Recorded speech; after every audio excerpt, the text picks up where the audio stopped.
Guy de Maupassant, la main. On faisait cercle autour de M. Bermutier, juge d'instruction, qui donnait son avis sur l'affaire mystérieuse de Saint-Cloud. Depuis un mois, cet inexplicable crime affolait Paris. Personne n'y comprenait rien. M. Bermutier, debout, le dos à la cheminée, parlait, assemblait les preuves, discutait les diverses opinions, mais ne concluait pas. Plusieurs femmes s'étaient levées pour s'approcher et demeuraient debout, l'œil fixé sur la bouche rasée du magistrat, d'où sortaient les paroles graves. Elles frissonnaient, vibraient, crispées par leur peur curieuse, par l'avide et insatiable besoin d'épouvante qui hante leur âme, les torture comme une faim. Une d'elles, plus pâle que les autres, prononça pendant un silence. « C'est affreux, cela touche au surnaturel, on ne saura jamais rien. » Le magistrat se tourna vers elle. « Oui, madame, il est probable qu'on ne saura jamais rien. Quant au mot surnaturel que vous venez d'employer, il n'a rien à faire ici. Nous sommes en présence d'un crime fort habilement conçu, fort habilement exécuté, si bien enveloppé de mystère, que nous ne pouvons le dégager des circonstances impénétrables qui l'entourent. Mais j'ai eu, moi, autrefois, à suivre une affaire, où vraiment semblait se mêler quelque chose de fantastique. Il a fallu l'abandonner d'ailleurs, faute de moyens de l'éclaircir. » Plusieurs femmes prononcèrent en même temps, si vite que leurs voix n'en firent qu'une. « Oh, dites-nous cela !» M. Bermutier sourit gravement, comme doit sourire un juge d'instruction. Il reprit. « N'allez pas croire, au moins, que j'ai pu, même un instant, supposer en cette aventure quelque chose de surhumain. Je ne crois qu'aux causes normales, mais si, au lieu d'employer le mot surnaturel, pour exprimer ce que nous ne comprenons pas, nous nous servions simplement du mot inexplicable, cela vaudrait beaucoup mieux. En tout cas, dans l'affaire que je vais vous dire, ce sont surtout les circonstances environnantes, les circonstances préparatoires qui m'ont ému. Enfin, voici les faits. J'étais alors juge d'instruction à Ajaccio, une petite ville blanche, couchée au bord d'un admirable golfe, qu'entourent partout de hautes montagnes. Ce que j'avais surtout à poursuivre là-bas, c'étaient les affaires de vendetta. Il y en a de superbes, de dramatiques au possible, de féroces, d'héroïques. Nous retrouvons là-bas les plus beaux sujets de vengeance qu'on puisse rêver. Les haines séculaires, apaisées un moment, jamais éteintes. Les ruses abominables, les assassinats devenant des massacres, et presque des actions glorieuses. Depuis 2 ans, je n'entendais parler que du prix du sang, que de ce terrible préjugé corse, qui force à venger toute injure sur la personne qui l'a faite, sur ses descendants et ses proches. J'avais vu égorger des vieillards, des enfants, des cousins. J'avais la tête pleine de ces histoires. Or, j'appris un jour qu'un Anglais venait de louer pour plusieurs années une petite villa au fond du golfe. Il avait amené avec lui un domestique français, pris à Marseille en passant. Bientôt, tout le monde s'occupa de ce personnage singulier, qui vivait seul dans sa demeure, ne sortant que pour chasser et pour pêcher. Il ne parlait à personne, ne venait jamais à la ville, et, chaque matin, s'exerçait pendant 1 heure ou 2 à tirer au pistolet et à la carabine. Des légendes se firent autour de lui. On prétendit que c'était un haut personnage fuyant sa patrie pour des raisons politiques. Puis on affirma qu'il se cachait après avoir commis un crime épouvantable. On citait même des circonstances particulièrement horribles. Je voulus, en ma qualité de juge d'instruction, prendre quelques renseignements sur cet homme, mais il me fut impossible de rien apprendre. Il se faisait appeler Sir John Rowell.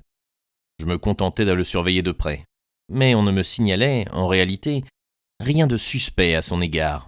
Cependant, comme les rumeurs sur son compte continuaient, grossissaient, devenaient générales, je résolus d'essayer de voir moi-même cet étranger, et je me mis à chasser régulièrement dans les environs de sa propriété. J'attendis longtemps une occasion. Elle se présenta enfin, sous la forme d'une perdrix que je tirais, et que je tuai devant le nez de l'Anglais. Mon chien me la rapporta, mais prenant aussitôt le gibier, j'allais m'excuser de mon inconvenance et prier Sir John Rowell d'accepter l'oiseau mort. C'était un grand homme à cheveux rouges, à barbe rouge, très haut, très large, une sorte d'Hercule placide et poli. Il n'avait rien de la raideur dite britannique, et il me remercia vivement de ma délicatesse en un français accentué d'outre-Manche. Au bout d'1 mois, nous avions causé ensemble 5 ou 6 fois. Un soir, enfin, comme je passais devant sa porte, je l'aperçus qui fumait sa pipe, à cheval sur une chaise, dans son jardin. Je le saluai, et il m'invita à entrer pour boire un verre de bière. Je ne me le fis pas répéter. Il me reçut avec toute la méticuleuse courtoisie anglaise, parla avec éloge de la France, de la Corse, déclara qu'il aimait beaucoup 7 pays et 7 rivages. Alors je lui posai, avec de grandes précautions et sous la forme d'un intérêt très vif, quelques questions sur sa vie, sur ses projets.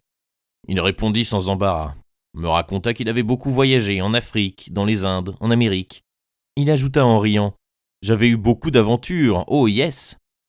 Puis je me remis à parler chasse. Il me donna des détails les plus curieux sur la chasse à l'hippopotame, au tigre, à l'éléphant, et même la chasse aux gorilles. Je dis, « Tous ces animaux sont redoutables. » Il sourit, « Oh non, le plus mauvais, c'était l'homme. » Il se mit à rire tout à fait, d'un bon rire de gros Anglais contents. J'avais beaucoup chassé l'homme aussi. Puis il parla d'armes, et il m'offrit d'entrer chez lui pour me montrer des fusils de divers systèmes. Son salon était tendu de noir, de soie noire brodée d'or. De grandes fleurs jaunes couraient sur l'étoffe sombre, brillaient comme du feu. Il annonça, c'était une drap japonaise. Mais au milieu du plus large panneau, une chose étrange me tira l'œil. Sur un carré de velours rouge, un objet noir se détachait. Je me rapprochai. C'était une main d'homme. Non pas une main de squelette, blanche et propre, mais une main noire, desséchée, avec les ongles jaunes, les muscles à nu et des traces de sang ancien, de sang pareil à une crasse, sur les os coupés nets, comme d'un coup de hache, vers le milieu de l'avant-bras. Autour du poignet, une énorme chaîne de fer, rivée, soudée à ce membre malpropre, l'attachait au mur par un anneau assez fort pour tenir un éléphant en laisse. Je demandai « Qu'est-ce que cela ?» L'Anglais répondit tranquillement « C'était ma meilleure amie, il venait d'Amérique. Il avait été fendu avec le sabre et arraché la peau avec une caillou coupante, et séché dans le soleil pendant 8 jours. Ah oh, très bonne pour moi, cette. » Je touchai ce débris humain qui avait dû appartenir à un colosse. Les doigts, démesurément longs, étaient attachés par des tendons énormes que retenaient des lanières de peau par place. Cette main était affreuse à voir, écorchée ainsi. Elle faisait penser naturellement à quelque vengeance de sauvage. Je dis, cet homme devait être très fort. L'Anglais prononça avec douceur. Oh yes, mais j'ai été plus fort que lui. J'avais mis cette chaîne pour le tenir. Je crus qu'il plaisantait, je dis, cette chaîne est bien inutile maintenant. La main ne se sauvera pas.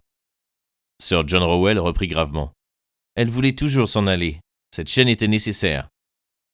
D'un coup d'œil rapide, j'interrogeai son visage, me demandant est-ce un fou ou un mauvais plaisant? Mais la figure demeurait impénétrable, tranquille et bienveillante. Je parlais d'autre chose et j'admirais les fusils. Je remarquai cependant que 3 revolvers chargés étaient posés sur les meubles, comme si cet homme eût vécu dans la crainte constante d'une attaque. Je revins plusieurs fois chez lui, puis je n'y allai plus. On s'était accoutumé à sa présence, il était devenu indifférent à tous. Une année entière s'écoula. Or, un matin, vers la fin de novembre, mon domestique me réveilla en m'annonçant que Sir John Rowell avait été assassiné dans la nuit. Une demi-heure plus tard, je pénétrai dans la maison de l'Anglais avec le commissaire central et le capitaine de gendarmerie.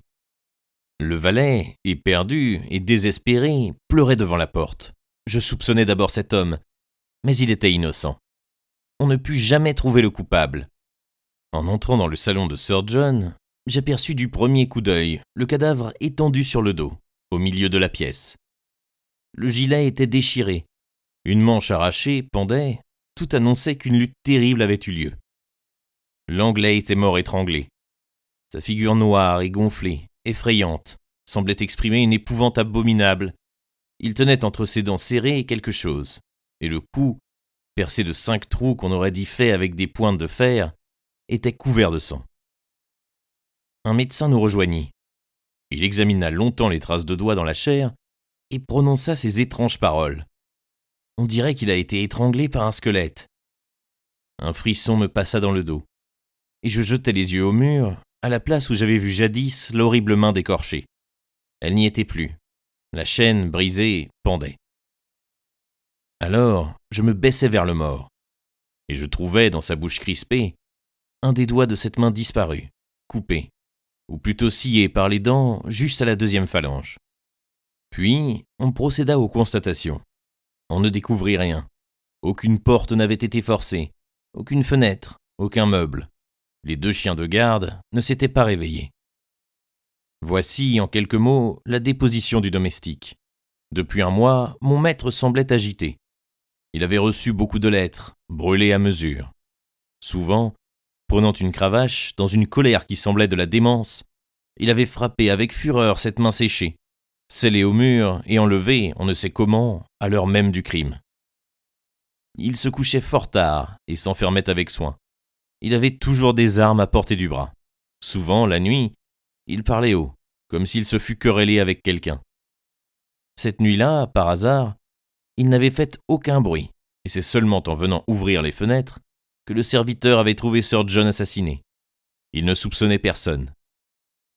Je communiquai ce que je savais du mort aux magistrats et aux officiers de la force publique, et on fit dans toute l'île une enquête minutieuse. On ne découvrit rien. Or, une nuit, 3 mois après le crime, j'eus un affreux cauchemar. Il me sembla que je voyais la main, l'horrible main, courir comme un scorpion ou comme une araignée le long de mes rideaux et de mes murs. 3 fois je me réveillai. 3 fois je me rendormis. 3 fois je revis le hideux débris galoper autour de ma chambre en remuant les doigts comme des pattes. Le lendemain, on me l'apporta, trouvé dans le cimetière, sur la tombe de Sir John Rowell, enterré là, car on avait pu découvrir sa famille. L'index manquait. Voilà, mesdames, mon histoire. Je ne sais rien de plus. Les femmes, éperdues, étaient pâles, frissonnantes. Une d'elles s'écria « Mais ce n'est pas un dénouement, cela, ni une explication. Nous n'allons pas dormir si vous ne nous dites pas ce qui s'est passé, selon vous. » Le magistrat sourit avec sévérité. « Oh, moi, mesdames, je vais gâter, certes, vos rêves terribles. Je pense tout simplement que le légitime propriétaire de la main n'était pas mort, qu'il est venu la chercher avec celle qui lui restait. Mais je n'ai pu savoir comment il a fait, par exemple. C'est là une sorte de vendetta. » Une des femmes murmura « Non, ça ne doit pas être ainsi. » Et le juge d'instruction, souriant toujours, conclut « Je vous avais dit que mon explication ne vous irait pas. »